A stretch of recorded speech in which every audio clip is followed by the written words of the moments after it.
Welcome back to my channel. আজকে আমি তোমাদের সাথে শেয়ার করব আমার একটা বিয়ে বাড়ি যাওয়ার পুরো ভ্লগ। আশা করছি তোমাদের এই ভিডিওটা দেখতে খুব ভালো লাগবে। ভিডিওটা আমি রাস্তা থেকে স্টার্ট করেছি কারণ বাড়িতে সাজিয়ে এবং নিজে সেজে আমি একদম সময় পাইনি।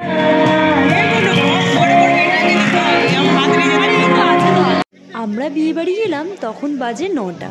গিয়ে দেখি বরবউয়ের তখন মালা বদল চলছে। ওখানে কিছুক্ষণ দাঁড়িয়ে মালা বদল দেখে আমরা আশপাশটা ঘুরে দেখছিলাম, খুব সুন্দর সাজিয়েছিল। এই রিলেটেড শর্টস কিন্তু আমি অলরেডি আমার চ্যানেলে আপলোড করে দিয়েছি। বড় ভিডিওটা পোস্ট করতে আমার অনেকটাই দেরি হয়ে গেল। যাই হোক, গিয়ে তোমরা কিন্তু শর্টসগুলো এনজয় করতে পারো। তারপর আমি ঘুরে ঘুরে দেখছিলাম কোথায় কি স্টল বসেছে, আর দিদিদেরকে এসে সেটা বলছিলাম যে এখানে এই খাবারটা আছে, চল খেয়ে আসি। স্টার্টারে খাবারগুলো নিয়ে এসে এরকম অনেক বসার জায়গা ছিল, সেখানে বসে আমরা স্টার্টারটাকে এনজয় করছিলাম, আর সাথে খুব সুন্দর গান হচ্ছিল। আর এইটার ঠিক নামটা আমি জানি না, বাট এত টেস্টি ছিল। তারপর ছিল ফিশ বল, চিকেন পকোড়া, আরও অনেক কিছু ছিল। গরম গরম স্টার্টার, তার সাথে ঠান্ডা ঠান্ডা ওয়েদার, আর সামনে চলছে বিয়ে। কি ভালো একটা কম্বিনেশন না? আমি তো খুব এনজয় করছিলাম সব কিছু মিলিয়ে। আর এই এনজয়মেন্টটা দেখো না, গরম গরম খাবারই মুখে ভরে ফেলেছিলাম। আর এই যে আমাদের বড়মশাই বিয়ে করতে বসে গেছে, তারই একটা ক্লিপ দেখিয়ে দিলাম। তারপর আমরা আবার বাইরে এলাম ওই যে ফটো তোলার জন্য। তারপর চলে এলাম খাবারের জায়গায়। তখন অলরেডি 10টা বাজে, তাই ভাবলাম আর দেরি না করে খাবারের পর্বটা এখন শেষ করে নেওয়া যায়। এই যে আমার দিদি সমস্ত ফটো কিন্তু আমি ইনস্টাগ্রামে আপলোড করে দিয়েছি, দেখে নিও কিন্তু।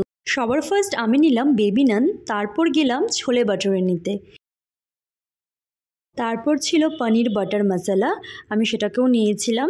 নেওয়ার পর আমি চলে গেলাম স্যালাড কর্নারে। এখন ভয়েস ওভার দিতে গিয়ে খাবারগুলো দেখছি আর শুধু লোভ লাগছে। এরপর নিয়ে নিলাম প্লেন রাইস। ফার্স্টে এগুলো নিয়ে একটা বসার টেবিলে বসে বসে আগে এই জিনিসগুলো খেয়ে শেষ করলাম।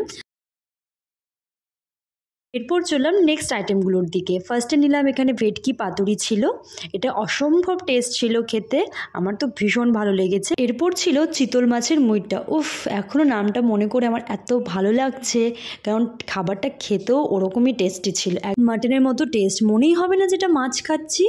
তারপর চলে গেলাম পোলাওতে। এরপর চলে গেলাম মাটন নিতে। ওদের মাটন কারি এবং চিকেন কারি দুটোই ছিল, আমি মাটনটা নিয়েছি।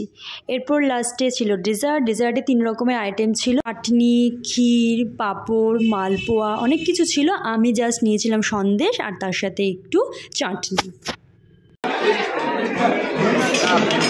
পরে মনে হচ্ছিল না একটু ক্ষীরটা নিয়ে, সবাই বলছিল ক্ষীরটাও নাকি খুব টেস্ট লাগছে খেতে, তাই জন্য একটু ক্ষীর নিয়ে নিলাম। আমার তো সব কমপ্লিট, আর এখানে ওরা তখনও খাচ্ছিল, তাই আমি বসে বসে ওদের ভিডিও করছিলাম। মকটেল আর খাওয়া হয়নি, তাও তোমাদের কাউন্টারটা একটু দেখিয়ে দিলাম। মকটেল খাওয়ার টাইম পাইনি। এখানে আমাদের শেষ, আমরা খাওয়া দাওয়া করে বেরিয়ে যাচ্ছিলাম তখন, আর একটু চারপাশে তোমাদের ঘুরিয়ে দেখিয়ে নিলাম। আর এই ছিল পানের স্টল, আমি খাইনি, সবাই খাচ্ছিল, তোমাদের একবার দেখিয়ে দিলাম। তো ভিডিওটা এখানেই এন্ড করছি, দেখা হচ্ছে নেক্সট ভিডিওতে। আর যারা আমার চ্যানেলে নতুন তারা কিন্তু অবশ্যই চ্যানেলটাকে সাবস্ক্রাইব করে দিও। Bye, tata.